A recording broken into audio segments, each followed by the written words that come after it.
সংগীত সূৰ্য ডক্টৰ ভূপেন হাজৰিকা নামে যাৰ পৰিচয় এক জীৱন্ত কিংবদন্তি জাতীয় জীৱনৰ ঐতিহ্যপ্ৰীতি শ্ৰম বিমুখিতা তথা ভাতৃত্ববোধ ডক্টৰ ভূপেন হাজৰিকাৰ সৃষ্টিৰ মূল স্পন্দন আছিল তেওঁ সমগ্ৰ বিশ্বৰ আগত দাঙি ধৰি দেখুৱাই দিছে অসমীয়া জাতিৰ সত্তা জ্যোতিৰ জ্যোতি তথা ৰাভাৰ আভাৰে উজ্বলি উঠা ভূপেন হাজৰিকাই উত্তৰ পূব ভাৰতৰে নহয় সমগ্ৰ বিশ্বৰ অসংখ্য জাতি উপজাতিৰ বাৰেৰহণীয়া সাংস্কৃতিক পথাৰৰ পৰা এটি দুটি সুৰ বুটলি কোচত ভৰাই চহকী কৰিছে অসমীয়া সংস্কৃতিৰ পৰপথাৰ সাংস্কৃতিক ক্ষেত্ৰৰ ক'ত নাছিল তেওঁৰ হাত গীত নাটক কবিতা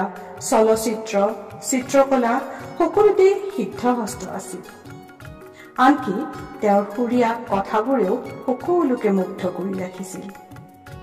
তেওঁ এগৰাকী সমাজ সংস্কাৰক আছিল সমাজ জীৱনলৈ তেওঁৰ যি অৱদান সেয়া সদায় স্মৰণীয়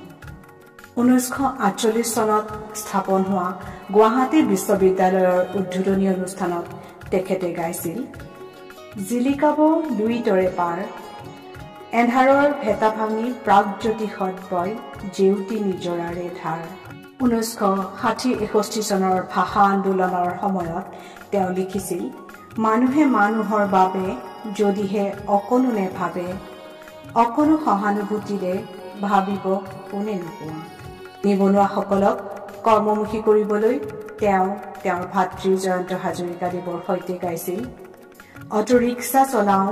আমি দুয়ো ভাই গুৱাহাটী পৰি গ'ল যাম লাঞ্ছিত বঞ্চিতজনৰ যন্ত্ৰণাই কষ্ট দিয়া হাজৰিকাদেৱী গাইছিল দোলা হে দোলা একা বেকা বাটেৰে কঢ়িয়াওঁ বৰ মানুহৰ দোলা নৈতিকতাৰ স্খলন ব্যক্তিকেন্দ্ৰিকতা দেখি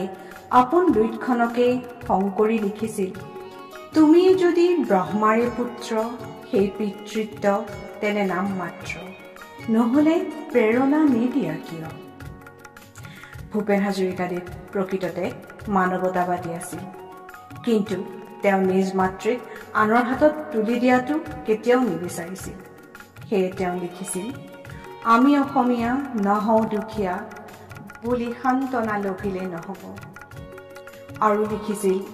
বুকু হম হম কৰে মোৰ আই কোনে নিদ্ৰা হৰে মোৰ আই 1962 চনৰ চীনাৰ আক্ৰমণৰ সময়ত বিহ্বল হৈ তেওঁ লিখিছিল কত জোৱানৰ মৃত্যু হ'ল কত জীয়ন যৌৱন গ'ল সেই মৃত্যু অপৰাজেয় তেনে মৃতক নহ'লো মই কিয় জীৱনকালত বিভিন্ন কৰ্মত ব্যস্ত থাকি ভাগৰি নপৰা শিল্পীগৰাকীয়ে গাইছিল সাগৰ সংগমত কত নাসাঁতুৰিলো তথাপিতো হোৱা নাই ক্লান্ত কিন্তু সময় বৰ নিষ্ঠুৰ জন্মিলে মৃত্যুবৰণ কৰিবই লাগিব সাগৰ সংগমত সাঁতুৰি নাদুৰি ক্লান্ত নোহোৱা ব্যক্তিজন এসময়ত ক্লান্ত হৈ পৰিল নিয়তিৰ ওচৰত হাৰ মানিবলৈ বাধ্য হ'ল 1911 চনৰ 5 নৱেম্বৰ তাৰিখে সমগ্ৰ ভাৰতক কন্দুৱাই অনন্ত ধামলৈ গতি কৰিলে তেওঁৰ স্মৃতিত মামণি ৰয়চম গোস্বামীয়ে লিখিছিল ভূপেনদা তোমাৰ কণ্ঠ বাদ দি মই মোৰ জন্মভূমিৰ নক্সা আঁকিব নোৱাৰো ডক্টৰ অমৰজ্যোতি চৌধুৰীয়ে গাইছিল এটি গান শেষ হ'ল